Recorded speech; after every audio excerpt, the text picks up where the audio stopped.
kelompok 4 akan menjelaskan materi tentang multiplexing. Sebelum itu izinkan kami memperkenalkan diri dulu. Saya Aidoli Sintami. Saya Muhammad Farhan Kadir. Saya Syakila Putri Natasha. Saya Lama Sanasri. Saya Anjulia Elsa. Saya Aditya Difahmi. Saya Muhammad Al-Bazir. Baik, kami dari kelompok 4 akan menjelaskan apa itu arti dari multiplexing. Yang pertama yaitu multiplexing, teknik untuk menggabungkan dua atau lebih sinyal informasi menjadi satu sinyal gabungan atau composite signal yang dikirim melalui suatu media transmisi bersama kemudian dipisahkan kembali di sisi penerima atau demultiplexing.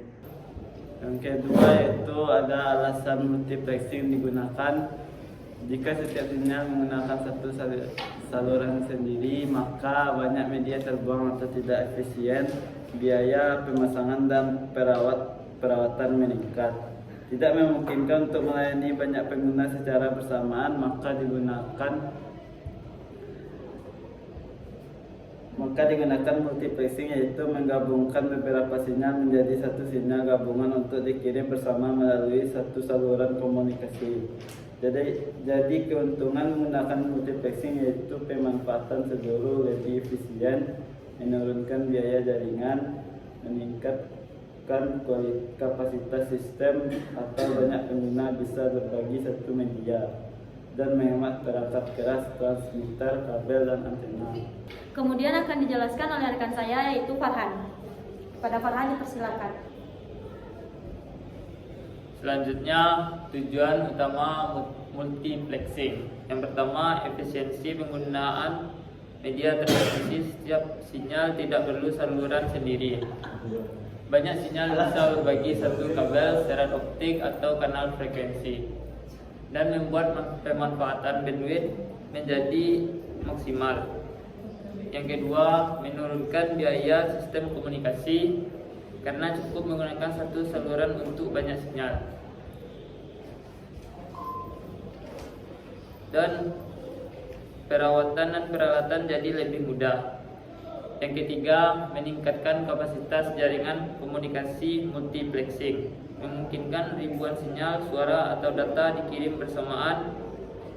Misal, satu kabel serat optik bisa membawa ratusan ribu panggilan telepon. Yang keempat, mengoptimalkan kecepatan dan keandalan transmisi dengan teknik multiplexing. Sinyal-sinyal dapat dikirim lebih cepat dengan gangguan yang lebih sedikit. Kemudian jenis multiplexing. Yang pertama, TDM, Time Division Multiplexing. TDM membagi waktu transmisi menjadi slot-slot waktu yang berurutan, dan setiap slot digunakan oleh satu sinyal secara bergantian, bukan bersamaan seperti FDM. Jadi, walau semua sinyal dikirim melalui satu saluran fisik, mereka dikirim secara bergantian dalam waktu yang sangat cepat, sehingga tampak seperti dikirim bersamaan. Selanjutnya akan dijelaskan oleh rekan saya Zalma. Pada Zalma dipersilakan. Selanjutnya ada jenis-jenis TDM. Menurut Thomasi ada dua jenis utama TDM. Yang pertama yaitu synchronous TDM atau TDM sinkron. Pada TDM sinkron ini setiap kanal atau pengguna mendapat slot waktu tetap walaupun kanal tersebut sedang tidak mengirim data. Jadi slot waktu tetap diberikan mau dipakai atau tidak. Kekurangannya kurang efisien karena slot waktu bisa terbuang percuma. Yang kedua ada asynchronous atau statistical TDM atau TDM asinkron atau statistik.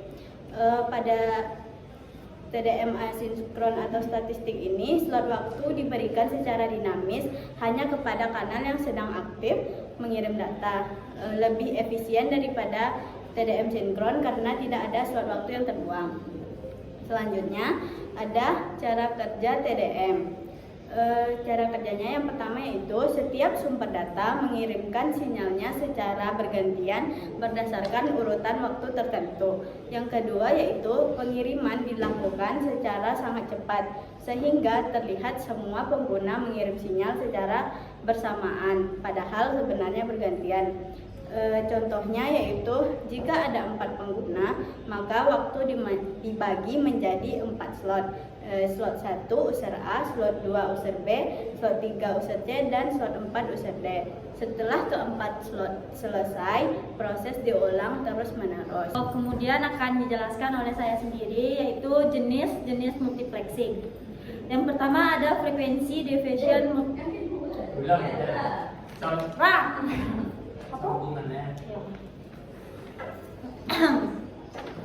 kemudian akan dijelaskan oleh saya sendiri, yaitu jenis multiplexing yang kedua, yaitu ada frekuensi division multiplexing atau VDM.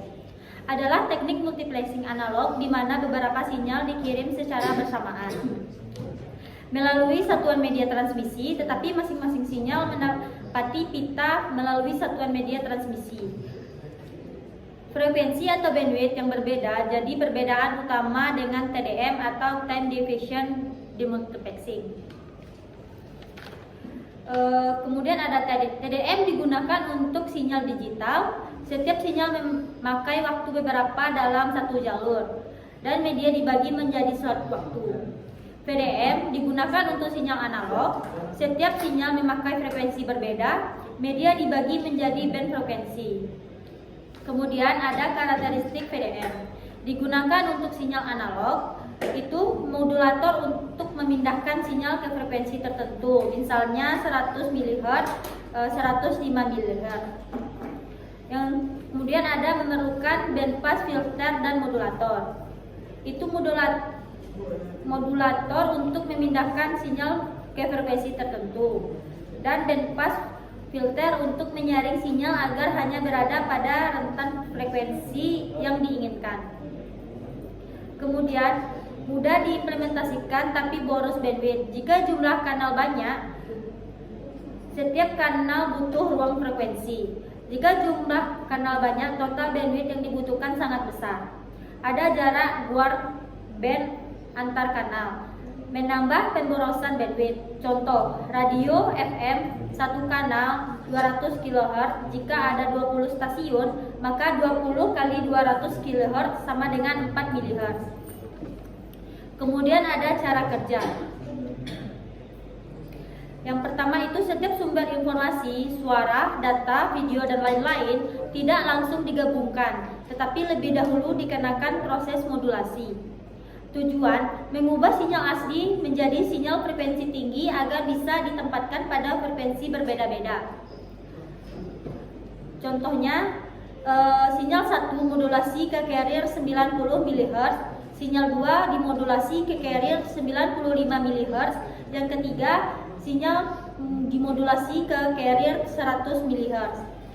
Kemudian yang kedua, sinyal yang sudah dimodulasi menghasilkan subcarrier, yaitu sinyal pembawa yang sudah berisi informasi. Masing-masing subcarrier menepati rentang frekuensi tertentu tanpa saling tumpang tindih. Kemudian yang terakhir, yaitu yang ketiga, setelah semua kanal dimodulasi, sinyal-sinyal itu digabung oleh perangkat bernama frekuensi multiplexer. Hasilnya adalah satu sinyal besar atau composite signal yang berisi banyak kanal berbeda. Contohnya, banyak stasiun 90 sampai 108 MHz digabung dalam satuan spektrum. Kemudian akan dijelaskan oleh rekan saya, Angel. Kepada Angel dipersilakan. Oke, selanjutnya ada contoh penerapan VDM. Yang pertama, telepon analog, sistem grup multiplexing 12 kanal suara pada jaringan lama. Yang kedua, radio FM, setiap stasiun radio menggunakan frekuensi pembawa berbeda, misalnya 88 sampai 180 MHz. Yang ketiga, TV analog, setiap saluran TV menggunakan pita frekuensi tertentu. Yang keempat, sistem optik, setara digitalnya disebut WDM, wavelength division multiplexing. Lalu pembagian kanal suara frame 0 sampai dengan 12 pada T1 super frame. Dalam sistem digital dan telekomunikasi, penomoran biasanya dimulai dari 0, bukan 1, karena alasan teknis dan konvensi di sistem komputer serta protokol komunikasi. Jadi kanal 0 pertama dari kanal 0 sama dengan kanal pertama, kanal 12 itu kanal ke-13. Pembagian kanal suara dalam konteks TDM, time division multiplexing, kanal di sini berarti slot waktu, time slot. Jadi kanal 0 sampai 12 berarti ada 13 slot waktu dalam satu frame TDM. Setiap slot digunakan oleh satu sinyal secara bergantian. Masing-masing kanal mendapatkan jatah waktu tertentu, misalnya 1 milisekund per kanal. Setelah kanal 12 selesai, sistem kembali ke kanal 0 dan berulang terus siklus. Kemudian akan dilanjutkan oleh rekan saya yaitu Shakila. Kepada Shakila dipersilakan. Baiklah, saya akan melanjutkan pembagian kanal suara frame 0 sampai 12 pada T1 super frame. Contoh nyata pada TDM dalam sistem telepon digital PCM atau Pulse Code Modulation, satu frame biasanya berisi 32 kanal, tapi sebagian kanal digunakan untuk sinkronisasi. Kalau disebut 0 sampai 12, berarti 13 kanal data aktif yang dikirim bergantian. Kemudian dalam konteks FDM, frekuensi division multiplexing, kanal 0 sampai 12 berarti 13 pita frekuensi yang berbeda. Setiap kanal menempati range frekuensi sendiri, dipisahkan oleh guardband jarak antar kanal agar tidak saling mengganggu. Setiap kanal memancarkan sinyal secara bersamaan, tapi di frekuensi berbeda. Contoh pada radio FM, setiap stasiun misalnya 90.0 MHz, 90.6 MHz, dan sebagainya adalah satu kanal frekuensi. Kemudian perhitungan alokasi frame TDM. Sistem TDM sinkron menghubungkan 4 perangkat A, B, C, dan D. Masing-masing mengirim 1 kbps. Jumlah time slot per frame. Jumlah saluran sama dengan 4 slot atau frame. Ukuran time slot seperti perangkat kirim 1 bit per frame, 1 bit atau slot. Kemudian ukuran frame total 4 slot dikali 1 bit sama dengan 4 bit frame. Kemudian laju bit gabungan 4 saluran sama dengan 1 dikali kbps sama dengan 4 kbps. Kemudian durasi frame 4 bit atau 4 kbps sama dengan 1 ms.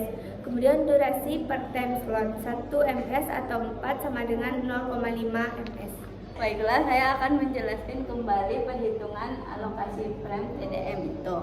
Yang pertama kan ada jumlah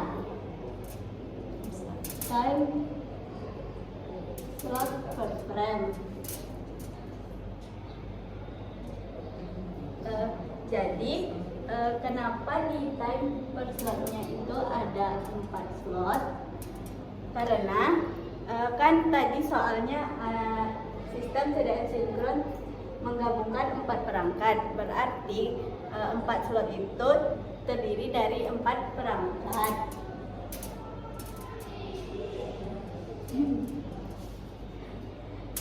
Ada perangkat A, B, C, dan D. Yang kedua itu ada ukurannya, ukuran time slot.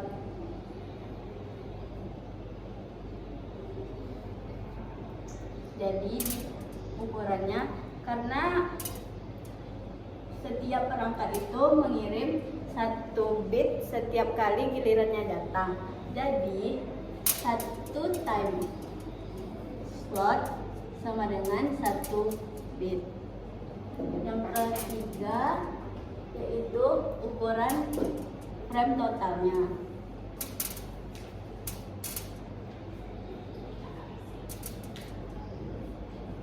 Ukuran frame totalnya itu ya ada 4.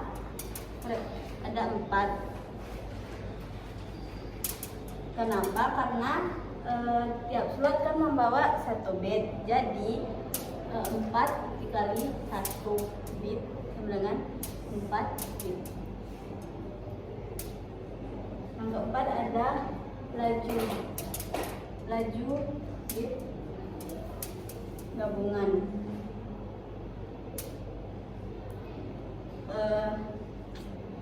Laju bitnya itu hasilnya ada 4 kbps. Kenapa hasilnya 4 kbps? Karena Kan tadi ada 4 perangkat.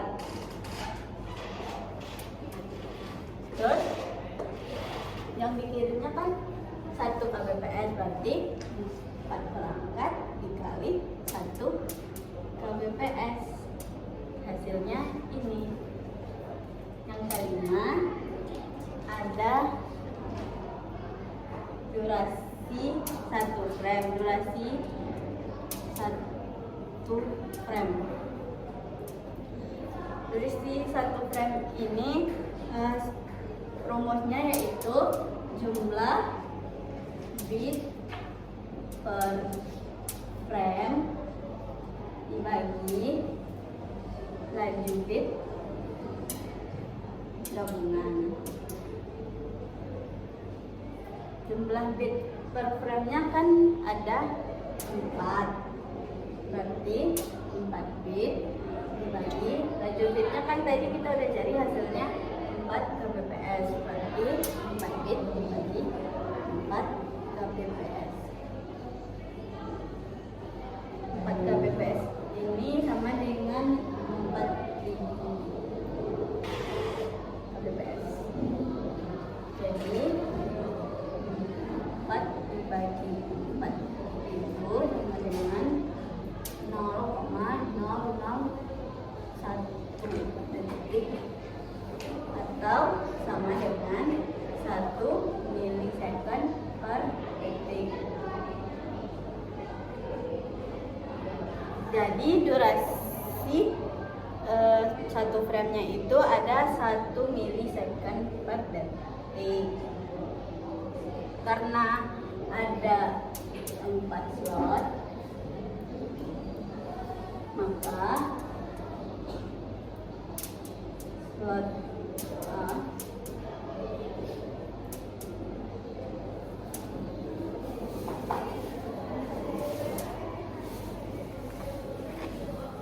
nih, slot A ini dari 0 sampai 0,25 milisecond. Ini dari 0 sampai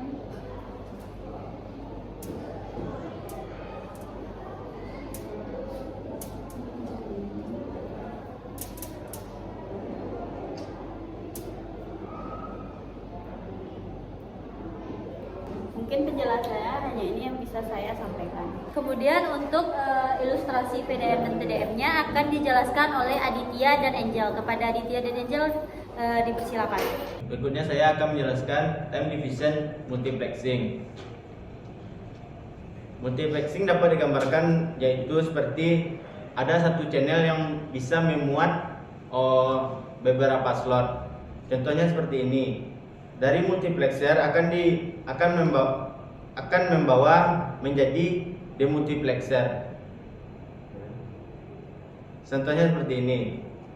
Gerbang-gerbang yang ada pada kereta yaitu disebut dengan time slot atau bisa memuat. Dalam sekali jalan, kereta dapat memuat 3 slot, yaitu slot A, B, dan C. Tidak bisa memuat seluruhnya atau ke-9-nya. Nah, berikut adalah perpindahan dari multiplexer ke demultiplexer. Selanjutnya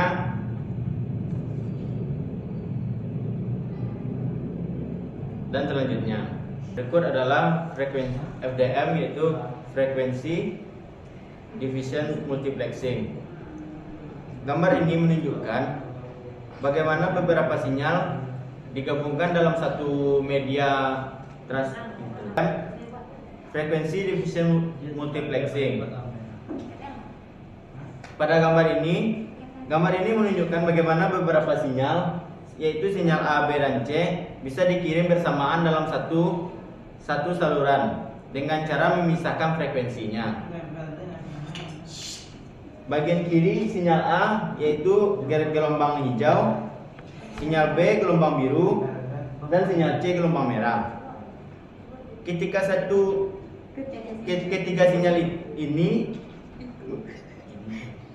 sinyal ini memiliki frekuensi yang berbeda-beda sehingga bisa dipisahkan. Bagian kuning sebelah kanan, yaitu berfungsi untuk menggabungkan sinyal A, B, dan C ke dalam satu, tetapi memiliki frekuensi yang berbeda-beda sehingga tidak dapat bersatu atau dicampur. Setiap sinyal memiliki frekuensinya masing-masing. MUX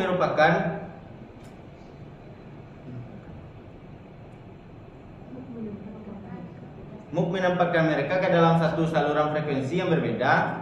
Hasilnya adalah gelombang sinyal warna-warni yang berada dalam satu kabel atau media komunikasi. Baiklah, saya akan menjelaskan kesimpulan tentang presentasi kami tadi. Yang pertama yaitu multiplexing adalah teknik penting dalam sistem komunikasi yang memungkinkan beberapa sinyal informasi, data, suara, video, dan sebagainya dikirim melalui satu media transmisi secara efisien. Kemudian tujuan utamanya adalah menghemat saluran komunikasi, meningkatkan efisiensi penggunaan bandwidth, dan memaksimalkan kapasitas transmisi.